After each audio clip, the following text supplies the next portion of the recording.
Good morning student, कैसे हैं आप सब लोग बेटा। आई होप आप सब लोग अच्छे होंगे। तो बेटा आपका चैप्टर चल रहा है 7। इस चैप्टर की हमने कुछ वीडियो आपको सेंड करी थी, जिस वीडियो में आपको एक्सरसाइज 7.10 तक आपको समझाया गया था।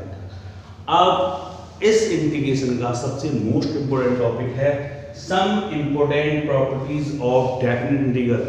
इसमें से एक क्वेश्चन आपका बोर्ड में 100% आता है। कुछ प्रॉपर्टीज दी हुई हैं इंटीग्रेशन डेफिनेट इंटीग्रल को सॉल्व करने की, उस प्रॉपर्टीज की हेल्प से हम डेफिनेट इंटीग्रल को सॉल्व करते हैं। उन प्रॉपर्टीज को आपको समझना है कि प्रॉपर्टीज कैसे यूज होती हैं और कौन सी प्रॉपर्टीज कहाँ पे यूज होती है। तो आई होप आप इसको समझने के लिए बहुत ही इंटरेस्टेड होंगे, इसे समझिए। अगर किसी के डाउट आए तो आप मुझसे पूछिएगा। तो आइए हम चलते हैं पहले प्रॉपर्टीज पर। देखिए बेटा, फर्स्ट प्रॉपर्टी कहती है आपकी P0। P0 में कहा A से B fx dx, तो वो कहलाता है आपका A से B f t dt। मतलब आपके समझ में आया, यानी आपका फंक्शन में x की जगह t आ जाए तो कोई फर्क नहीं पड़ता। क्लियर बेटा। तो इस प्रॉपर्टी का थोड़ा प्रूफ देखते हैं। सर आपने कैसे दिया था, ये होती है। अब कैसे होती है इसको आप एक्सप्लेन करके दिखाइए। देखिए जस्ट मैं आपको एग्जांपल देख देता हूं। आपको मैंने दिया था 1 से 2 x प्लस x ले लीजिए आप, x का इंटीग्रेशन। क्लियर बेटा। या आप यहां पे ले लीजिए, चलिए छोड़िए, दूसरा एग्जांपल ले लेते हैं 0 से π/2 sin x dx। क्लियर। अब मैं पुट कर लेट कर दूं यहां पर, let x equal to t, तो dx इक्वल टू कितना हो जाएगा dt, और लिमिट क्या हो जाएगी यहां पर, लिमिट चेंज। लिमिट चेंज पे क्या फर्क पड़ा, व्हेन x इक्वल टू 0 तो t इक्वल टू क्या रहेगा आपका 0। फिर x से 0 रखोगे t भी 0 आएगा। x इक्वल टू π/2 रखोगे तो t इक्वल टू भी π/2 आएगा। Here fx इक्वल टू यहाँ पे कितना है आपका sin x, तो आपने x के ऊपर t रखा तो ft कितना हो गया आपका sin t। तो 0 से π/2 fx की जगह आ गया sin t dt। इसे इक्वेशन फर्स्ट लीजिए और इसको second. From equation first and equation second 0 to π/2 sin x, यानी sin x। क्लियर बेटा। और 0 से π/2 sin t, दोनों ही आपके कैसे आएंगे, इक्वल आएंगे। करके देख लीजिए आप, लिमिट दोनों की सेम है, x के ऊपर t और t के ऊपर sin x आया। आपने sin x का इंटीग्रेशन किया माइनस cos x, लिमिट 0 से π/2 equal to minus cos t 0 से π/2, यानी minus cos π/2 minus cos 0 minus cos π/2 minus cos 0। cos π/2 का value 0 minus 1 equal to minus 0 minus 1 equal to 1 equal to 1। तो आपने देखा दोनों पे ही लिमिट पे सेम आ रहा है। इसका मतलब प्रॉपर्टी फर्स्ट जो आपको बताई गई थी आपकी सेटिस्फाई हो गई। आया आपके समझ। दोबारा समझ लीजिए, 0 से π/2 sin x dx है। आपको एंगल चेंज कर देना है, कोई फंक्शन आपको दिया हुआ है, x के जगह आपको t रखना है। आपके x की जगह t रखा तो dx इक्वल टू कितना हो गया dt। लिमिट चेंज हुई, लिमिट पे कोई फर्क नहीं पड़ेगा। क्यों, x इक्वल टू 0 था, 0 हो गया, x इक्वल टू t भी 0 हो जाएगा। x इक्वल टू π/2 तो t इक्वल टू π/2। fx कितना है यहां पर sin x, ft करोगे तो कितना हो जाएगा sin t, यानी sin t dt हो गया। फ्रॉम इक्वेशन फर्स्ट और सेकंड दोनों ही आपस में इक्वल कहा है, इसमें इक्वल रख के देखा हम। इक्वल रखने पे दोनों की वैल्यू सेम आई, इसका मतलब प्रॉपर्टी फर्स्ट हमारी सेटिस्फाई हुई। क्लियर बेटा, इसे नोट करिए। आगे चलते हैं हम सेकंड प्रॉपर्टीज के लिए।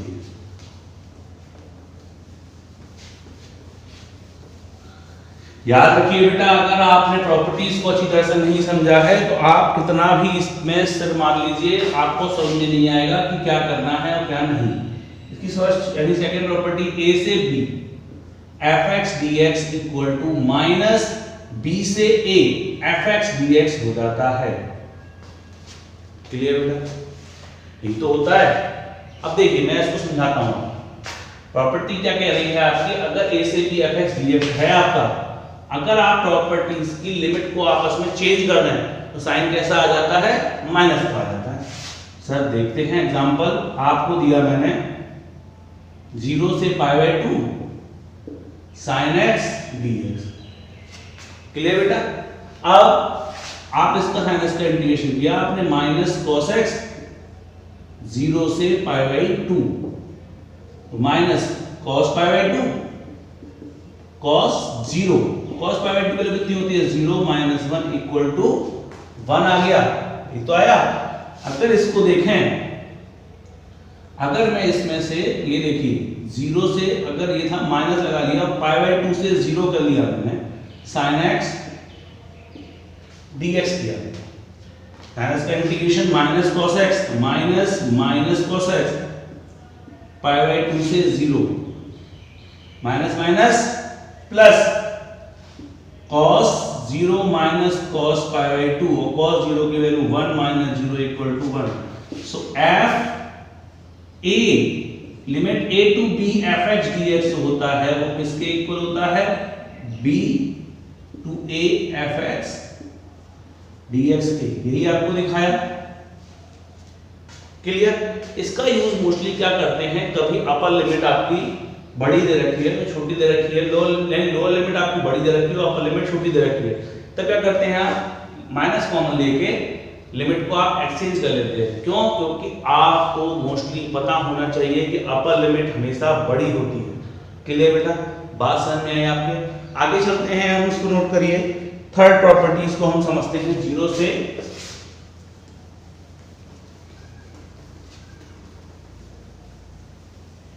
देखिए, अब है आपकी प्रॉपर्टी जो आपको दे रखी है, नेक्स्ट प्रॉपर्टी, ये आपकी इंपॉर्टेंट प्रॉपर्टी है, a to b f x dx equal to a से c f x dx plus c to b f x dx,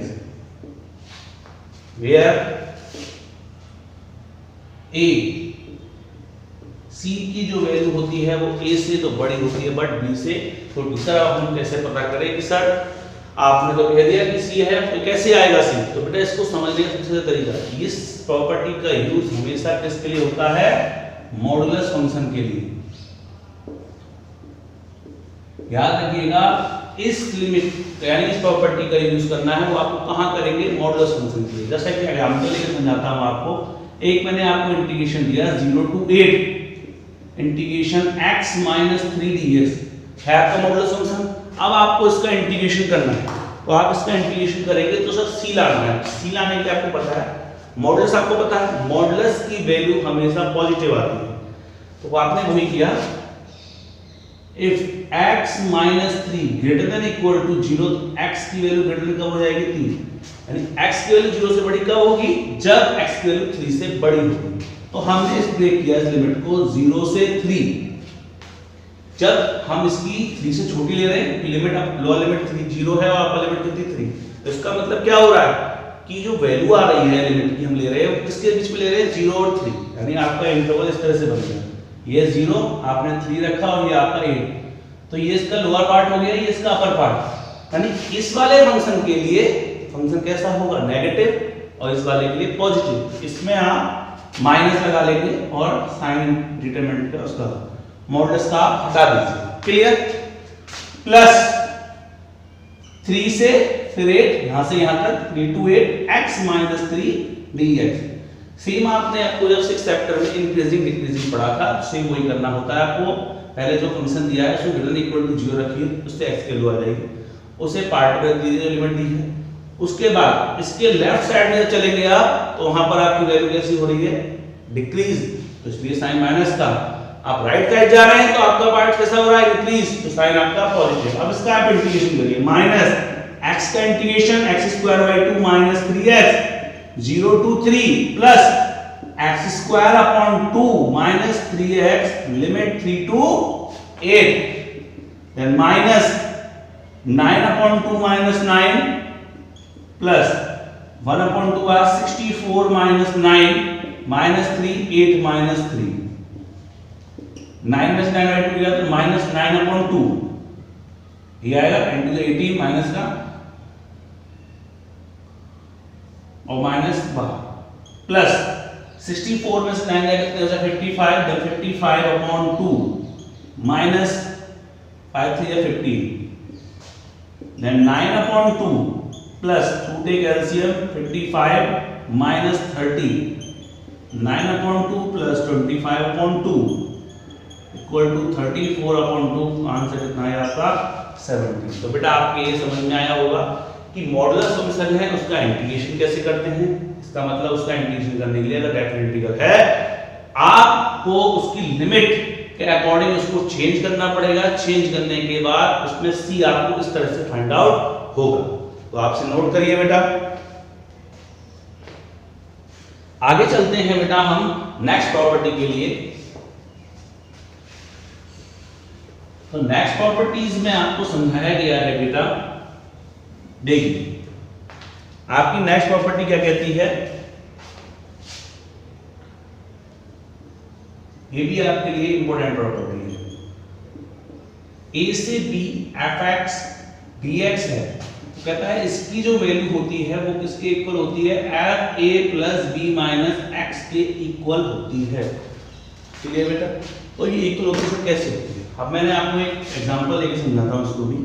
आपने लिया 1 से 4 root x upon 5 minus x plus root x dx। Clear बेटा, ये आपको property दी हुई है।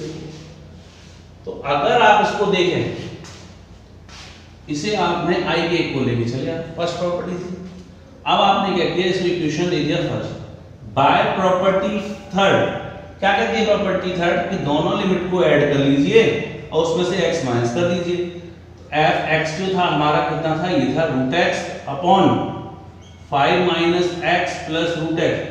अगर इसमें मैं a के पे 1 प्लस 4 यानी 5 माइनस x हो जाएगा, रख दीजिए आप x की जगह पे जहां जहां है 5 minus x upon 5 minus 5 plus x plus 5 minus x। 5 से 5 कैंसिल, क्या बचा आपके पास 5 minus x root x plus 5 minus x, यही तो आया, रख दीजिए आप 5 minus x plus root x dx। ये इक्वेशन सेकंड में। प्रॉपर्टी क्या कहती है कि दोनों वैल्यू आपस में कैसी होती हैं, इक्वल होती हैं। इक्वल रखने पर क्या करते हैं, ऐसी प्रॉब्लम का यूज करते हैं, मोस्टली यस तब करते हैं जब डिनोमिनेटर में इस तरह के फंक्शन दो और आपने ये प्रॉपर्टी लगाने पर डिनोमिनेटर में कोई चेंज नहीं आए, तब आप इस प्रॉपर्टी का यूज करते हैं। तो हमने क्या किया, एडिंग, जब डिनोमिनेटर में कोई चेंज नहीं है तो आप एडिंग कर सकते हैं। Adding equation first and equation second, i plus i 2i, limit दोनों के लिए सेम है तो कोई फर्क नहीं पड़ेगा, दोनों ऐड हो जाएंगे। 5 minus x plus root x plus 5 minus x upon root 5 minus x plus root x, denominator दोनों के लिए सेम है तो 1 to 4 root x plus root 5 minus x upon 5 minus x plus root x। तो ये cancel out हो गया, बचा 1 का इंटीग्रेशन x 1 से 4, आप लिमिट खोल दीजिए 4 माइनस 1, 4 में हम कितना आ गया 3, तो i इक्वल टू 3y। समझ में आया बेटा इस प्रॉपर्टी का यूज कब और कैसे किया जाता है, नोट करिए इसको, समझिए। आगे नेक्स्ट चलते हैं, इसी प्रॉपर्टीज का एक और पार्ट है प्रॉपर्टी 4।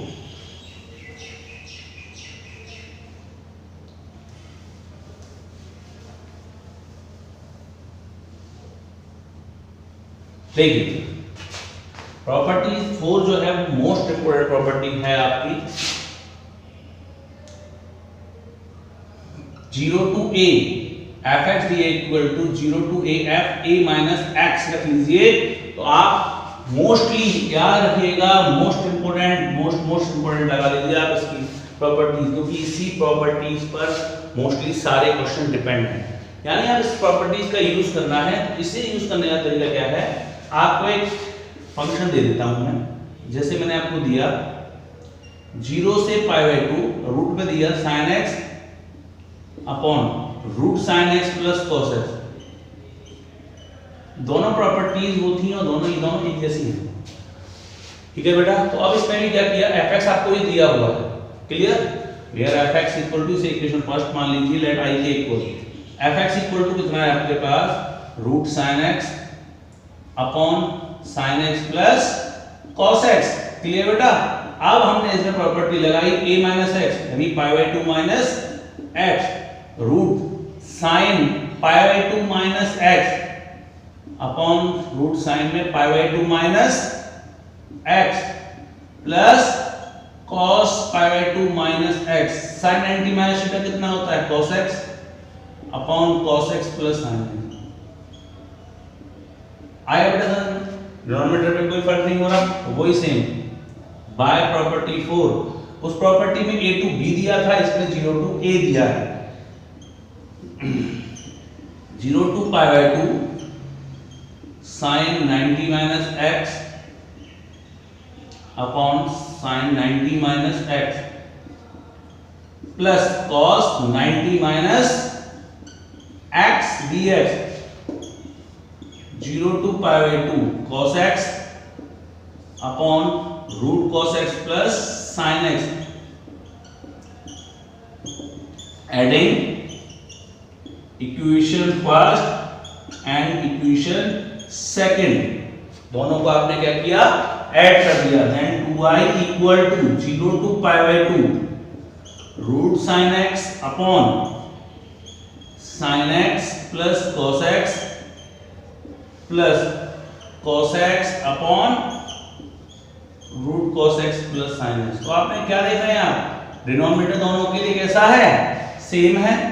तो 0 से π/2 दोनों डिनोमिनेटर ऐड हो जाएंगे, sin x plus root cos x root sin x plus cos x।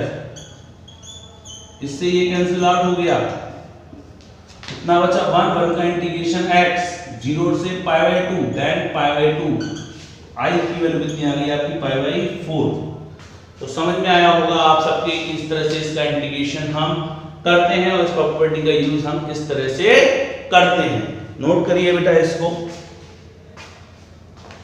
आगे चलते हैं हम नेक्स्ट प्रॉपर्टीज पर। नेक्स्ट प्रॉपर्टी क्या कहती है हमारी, देखिए नेक्स्ट प्रॉपर्टी है आपकी property number 5, 0 to 2a fx dx। कहता है इसकी वैल्यू 2 0 से a fx dx हो जाती है, कब, if f 2a minus x करने पर आपका fx आता है, और इसकी वैल्यू 0 हो जाती है कब, जब if 2a माइनस x करने पर माइनस fx। अब इसका यूज कैसे करते हैं, आपको दिया बेटा, एग्जांपल लेके समझाता हूं आपको। मैंने दिया आपको 0 से 2π cos x dx, ठीक है बेटा। अब cos x का आप इंटीग्रेशन करेंगे, माइनस sin x आएगा, sin 2π पर देखेंगे तब भी 0 हो जाती है वैल्यू। आपने इसको देखो, वेयर fx क्या दिख रहा है आपको, cos x है, आपने इसमें रख दिया मैंने 1 की जगह पे 2a की जगह पे कितना है, 2a माइनस x इनटू पाई माइनस x, तो कितना हो गया f, यहां पे आ जाएगा cos 2π माइनस x। तो cos 2π माइनस x कितना हो गया, cos x बन जाएगा। फोर्थ क्वाड्रेंट में cos कैसा होता है, पॉजिटिव। cos x की वैल्यू थी हमारी fx की, कौन सा कंडीशन बन रही है आपके पास, ये कंडीशन बन रही है, आप लगा दीजिए। तो बाय प्रॉपर्टी 5 ये हो गया आपका i इक्वल टू 2, लिमिट आपकी आधी हो जाएगी, पहले 2π थी, 2a थी तो a हो गई थी, अब पाई हो गई, cos x dx। अब आप देखते हैं cos x का इंटीग्रेशन अभी वही रहेगा। आपने दोबारा आके देखा fx इक्वल टू यहां भी cos x है, आपने लगाया पाई माइनस x, तो cos pi minus x, cos pi minus x करने पर वो माइनस cos x हो गया। इट मींस माइनस fx की कंडीशन आ गई आपके पास। जब माइनस fx की कंडीशन आ गई तो यहां लिख सकते हैं आप by property fifth i equal to 2, इसकी वैल्यू 0 देन इक्वल टू 0, तो इसका आंसर कितना हो गया आपका 0। क्लियर बेटा?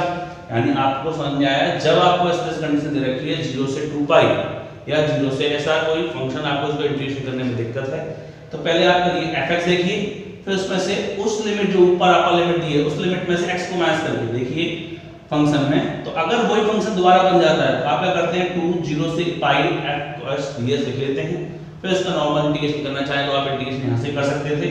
आप देखते हैं cos का इंटीग्रेशन कितना होता है sin x, लिमिट लगाते हैं 0 से पाई, sin पाई की वैल्यू भी 0 होती है और sin 0 की वैल्यू 0 होती है, तो आंसर ऑटोमेटिक 0। बट अगर हम प्रॉपर्टी के हाल से देखें तो fx कितना दिया है इसके अंदर cos x, फिर प्रॉपर्टी 5 लगाई, पाई माइनस x हो जाएगा, cos पाई माइनस x कितना होता है माइनस cos x, यानी माइनस fx वाली कंडीशन बन रही है, तो उसका आंसर कितना होता है 0, तो इसका आंसर कितना हो गया 0। बेटा आई होप आपकी ये प्रॉपर्टी समझ में आई। इसके बाद आती है next property, most important property है, वो भी आपके लिए देखिए। इस प्रॉपर्टी को करने का तरीका है आपका, प्रॉपर्टी नंबर 6 है आपकी, माइनस a से a fx dx दिया है, इसकी वैल्यू भी 2 0 to a fx dx हो जाती है व्हेन इफ आपने रखा a माइनस x, सॉरी आप x के प्लस में माइनस x रख दीजिए और वो fx बन जाता है, means fx is an even function। Clear बेटा? और ये 0 बन जाता है if माइनस x रखने पर, अगर माइनस का fx आता है तो इससे क्या दिखता है, it means fx is an odd function। Sir मुझे तो समझ में आया कि रेंज प्रॉपर्टीज में कैसे पता करेंगे कि आप ऑड है या फंक्शन इवन है। एग्जांपल ले लो आप इसके लिए भी सेम, मैं ले लेता हूं माइनस के π/2 से π/2 sin x, आप देखिए अब मैं इसको ले लेता हूं sin की पावर 5x dx। क्लियर बेटा? मैं आपको दोनों तरह समझाऊंगा, एक ऑड को लेके और एक इवन को लेके। sin की पावर कितनी है आपके पास 5x, तो आपको fx देखा, वेयर इस प्रॉपर्टी की खासियत क्या है, दोनों में एक माइनस की और एक प्लस की लिमिट होती है। sin 5x क्या पुट करना है आपको, x की जगह minus x, sin 5 minus x, आपको पता है sin पर कभी माइनस का फर्क पड़ता है, तो आप इसको लिख सकते हैं sin x की whole power minus 5 then minus sin 5x, f minus x equal to कितना बन गया minus fx। fx is an odd function, इससे क्या लिखा आपको कि fx कैसा है, ऑड फंक्शन है। जब ये ऑड फंक्शन बन जाए ले देंगे by property 6 minus π/2 to π/2 sin की power 5x dx equal to 0। बात आ गई आपके समझ में? इसी तरह से था, अगर इसी को मैं इसमें पावर दे दूं इसके अंदर माइनस π/2 से π/2 sin स्क्वायर x dx दे देता मैं इसके अंदर, fx क्या है इसके अंदर sin स्क्वायर x, आपने इसके पे कैसे रखा minus x, sin square minus x, तो ये तो माइनस का स्क्वायर करेंगे तो पॉजिटिव sin स्क्वायर x बन गया, it means f minus x equal to कैसा आ गया आपके पास fx, तो यहां से क्या लिखा fx is an even function, even function है, सो इंटीग्रेशन माइनस π/2 से π/2 sin square x dx equal to 0, sorry 0 से π/2 sin स्क्वायर x dx बन गया। अब इसका इंटीग्रेशन आप नॉर्मल कर सकते हैं, sin स्क्वायर x को आप कैसे ले सकते हैं, आपने प्रॉपर्टी पढ़ी है कि 1 माइनस cos 2x/2 होता है, हमने 7.3 समझाई थी, तो 1/2 बाहर, 1 का इंटीग्रेशन x और cos 2x का sin 2x/2 लिमिट 0 से π/2 हाफ बाहर, लिमिट π/2 माइनस 0 1/2 यहां बाहर, sin पाई माइनस sin 0, तो आंसर कितना आ गया आपका π/4। समझ में आया? अगर ऑड फंक्शन है तो उसका आंसर राइट 0 हो जाएगा। इवन फंक्शन है तो प्रॉपर्टी 4 लगाने के बाद लिमिट 0 से a fx gx हो जाएगी। उसके बाद इसका नॉर्मल इंटीग्रेशन करते हैं आप, तो इसका इंटीग्रेशन करेंगे। तो आई होप बेटा यहां तक आपको मैंने जो प्रॉपर्टी समझाई, तो इस प्रॉपर्टी को आपके समझ में आया। तो इससे रिलेटेड मैंने आपको कुछ एग्जांपल भी बताए थे। इस प्रॉपर्टीज को आप इसमें देखिए। अपनी नेक्स्ट वीडियो में हम इसके आगे की एक्सरसाइज के बारे में समझेंगे कि इस तरह के क्वेश्चन कैसे दिया करते हैं। बेटा ये आपकी लेक्चर बहुत ही इंपॉर्टेंट था कि प्रॉपर्टी समझना, प्रॉपर्टीज को कैसे लगाया जाएगा, इसे जरूर समझ देखिएगा। थैंक यू सो मच मेरी वीडियो देखने के लिए।